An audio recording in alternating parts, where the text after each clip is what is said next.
everyone, and welcome to another edition of 16 Minutes with Lizz Ntonjira. I'm really excited about today's guest. She's been in the social development space for nearly 10 years. She's founded several social enterprises focusing on empowering vulnerable communities and the youth. She's also the brand ambassador of Martell Cognac, and she is a super queen of networking. I'm speaking of none other than Mumbi Ndung'u. Karibu sana. Asante sana. I'm so How do you happy feel? You to just be turned here, 30. man. Well, let me tell you, the pressure is real. And it's so funny because I was having this conversation with my friend and they're like, why are you panicking? Like, we should be panicking. You make us panic. So I'm like, you have, as a human being, you set for yourself some goals and things. So when you don't achieve them or it's taken time, you feel like you're not doing anything. So you have to keep reminding yourself that it's okay. You're fine. You're doing fine. So I'm excited. I'm excited about 30. You're excited Can't about wait to 30. see. Yeah, can't wait I to see know what there's it's a about. post she put out about what are some of the things she needs to live in the 20s. Yes. What are some of the insights you got?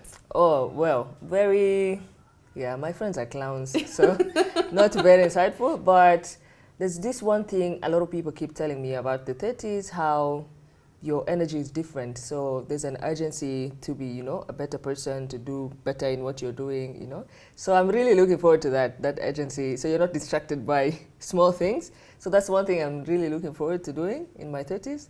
But most of the advice was just clowning, It's I mean, my 30s, and for sure what I can tell you is like, you don't want to waste your time. Yes. Like, there's more value for how you spend your time. So karibu sana, third floor. Asante sana. I look forward to it. Now, I know, Mumbi, you're so passionate about vulnerable communities, about young people, and particularly young women. Yes. Where did this passion come from? I've always been very passionate about social impact and equality since I was young. Even when I was in primary school, during the holidays, I used to make my mom take us to a children's home to spend time with the kids. Only later in life, I came to realize that this is actually something you can do for work, to make a difference. And that's how I got into the development world. So I studied journalism at Daystate University. And in my second year, me and a few friends, I remember we're just walking in town. And we were very concerned about the number of street people who were on the streets. And so we just had a random conversation with one of them, like trying to understand why you're on the streets, how does it work for you? What if you had the opportunity, what would you do differently? And so we together we created a community-based organization known as Love Light 58. And so every Friday, we used to tell people to save at least 200 shillings. And then every Friday after school, we would go to the town center and spend about 3 to 4 hours with the street people. And then at the end of that, we would share a meal. So we use the 200 shillings to buy milk and bread. And so because of that, breaking bread while having conversations, for us, we were doing research because we would use that research to help make a difference in their lives. But because of the meal element, it spread so much because now they'd go and tell their friends, every Friday, you come here and you'll get a free meal. And so it grew. In a year's time, we had almost 250 street people in one space. Wow. And that is very scary for a lot of people, because even now, if you're working in town and you see, you start clutching onto your things. But what I came to also understand is that these people are human, and it could happen to any of us. Because if you hear their stories, they're things we all go through. It's just, it could be a mindset thing. They opt to, give up on life. Maybe some of us don't, so that's why we're different, but we're all the same person. And so I remember reaching out to one media personality at the time, and she was trying to do news in a different way. And so I thought she would understand what we were trying to do and maybe create a story, not necessarily around us, but around the plight of street families. And ideally that was the case. But so I reached out to her, we had a conversation, and she was very happy to, to have our story aired. But she posed a very huge challenge to me and said, you're lucky because you have access to people like me. What happens to someone doing this in Northeastern or where, and they're going through the same thing? What happens to people like that? Who gives them a platform? And that's how I decided to create Ibo Africa. So Ibua is a Swahili word, it means to emerge. And for me, in a sense, I was helping other people who were like me, who we call change makers, to get a platform to share about their stories, so people can get to understand about their plight, they can get access to resources and things like that. So through Ibo Africa, I had an opportunity to do an engagement with the World Bank here in Nairobi. And I remember my first meeting at the bank, I was panicking because, this is the World Bank and we've been told so many things about this organization. And here I am, just a young girl out of university. I remember my first meeting, I was so anxious, and I was going to meet the head of the World Bank at that time. Very lovely lady. She's amazing. She's a huge part of my journey now. And because my task at that time was, there was a project they wanted to do, but they needed someone who understood young people, who understood impact, and who understood how to use social media for good, which I was the right person for that. And I remember having a conversation with her. She gave me a document, and I came back, and it had so many, red, 844 taught us, you mark everything in red. I'm like, no, this wouldn't work. And so when she looks at the paper, I was looking at her face because I'm thinking, oh my God, I may have just lost a huge opportunity. But then I was telling myself, if she's not okay to be told this, then maybe this opportunity is not for me. And yeah, so it was very dramatic because I walked out of the room and she came back with the lady and she's like, yeah, I think this young lady needs to work with us. Wow. And that's how I got my job at the World Bank. Wow. Yeah. See, opportunity and how you position yourself. Yes, and preparation is very, very critical. Preparation is it's the foundation of everything. Yes. And that's such a beautiful journey. And speaking of social impact, not a lot of people are in the social development space because they're like, oh no, I just want to make 1,000% profit. Yeah. Why is it really critical for us, particularly the younger generation, to focus more on social entrepreneurship? Yeah. If you realize, a lot of millennials and Gen Z are very driven towards purpose. And so if you even just read, most of the research that's being done by big companies, they have the credentials, they've gone to the best schools, but they still want to know, what's my purpose here? What am I doing? Is it making a difference in someone's life?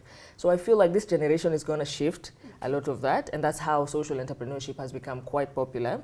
I think there's a misconception around social entrepreneurship because people think it's not for profit, because we were used to corporate social responsibility and charity organizations, but there is a way to, and I think this is where all businesses now need to go or are trying to go. There's a sense of sustainability that needs to come, even if we need profit.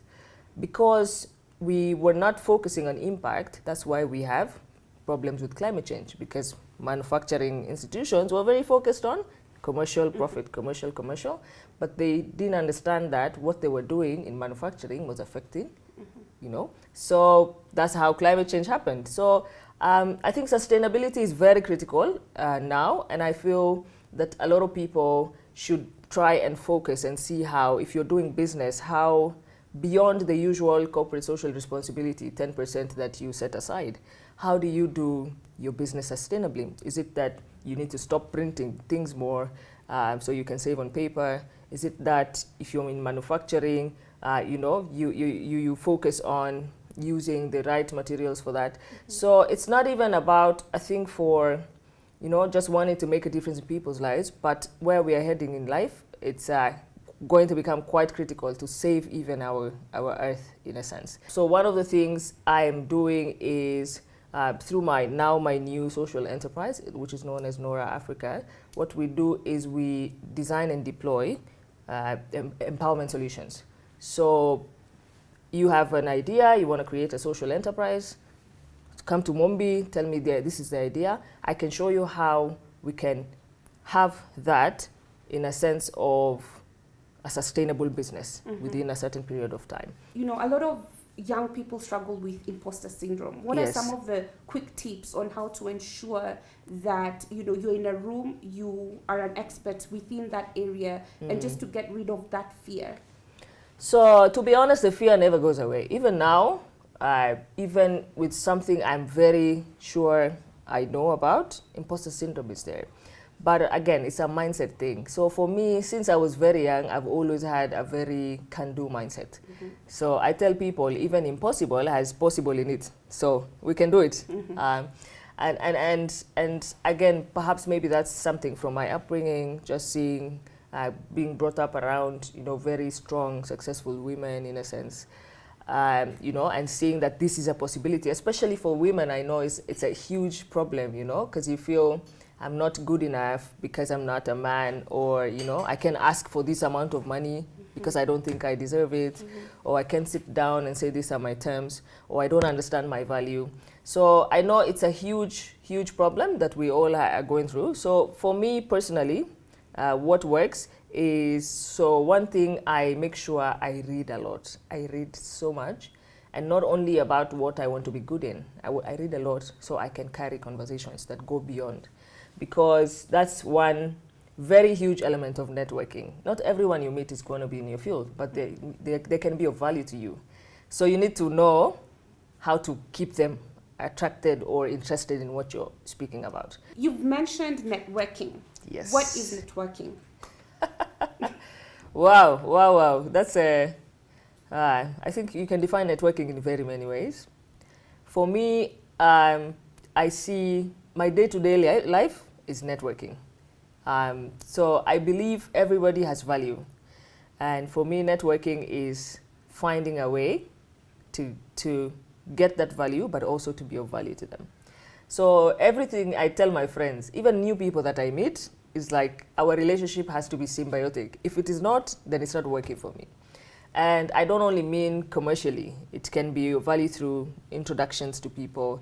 It can be of value through exchanging ideas. So, but it has to be because that way we enrich each other and we move faster. Because I also believe a lot in collaboration, because we can't do everything.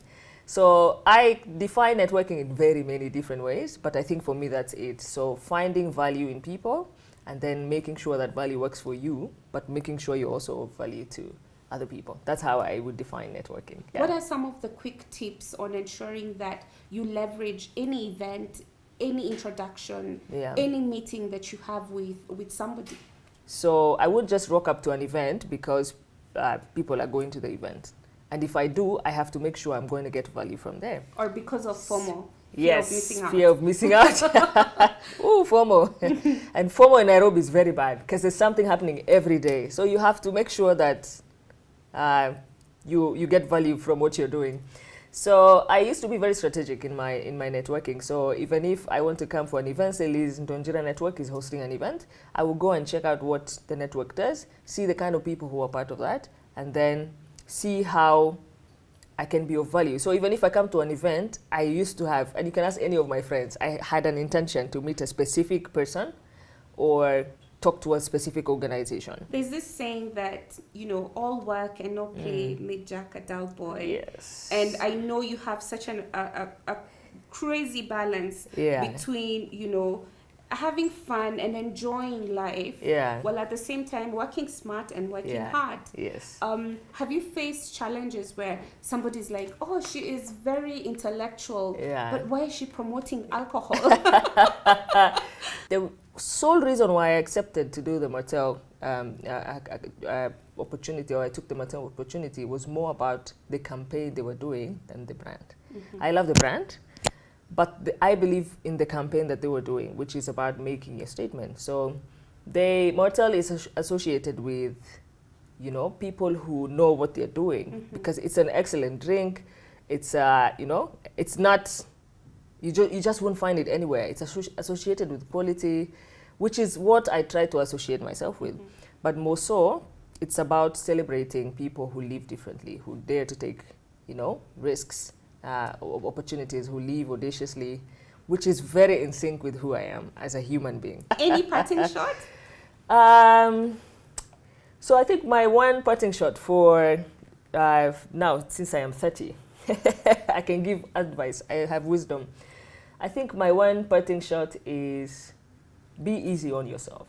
I know life can challenge us, especially with this pandemic. We've seen so much you know, people taking, you know, a lot of mental health issues and all of this. Please be easy on yourself. Understand that life happens. Always make a plan. That's my thing. Please have a plan. Know where you want to go. Make a plan. Start working on that plan. And all the best in life, I think. And yeah, I hope to see you guys out there drinking Mattel. Thank you so much, Mumbi. Yes. This was really incredible. Thank you so much. I really admire the work that you do. Keep doing it. Thank you so much. Let me tell you guys, sometimes when I'm stuck and I'm thinking, oh my gosh, I need a contact here and there, guess who I call? This girl seated right here. Yeah. So thank you so much, babe. I really appreciate it. Thank you so much for the opportunity, and I love what you're doing for young people. Please keep doing that. We need more of Lizzes in the world. Thanks, babe. Yeah. So thank you guys for listening in. Until next time at 16 Minutes with Liz. Ciao.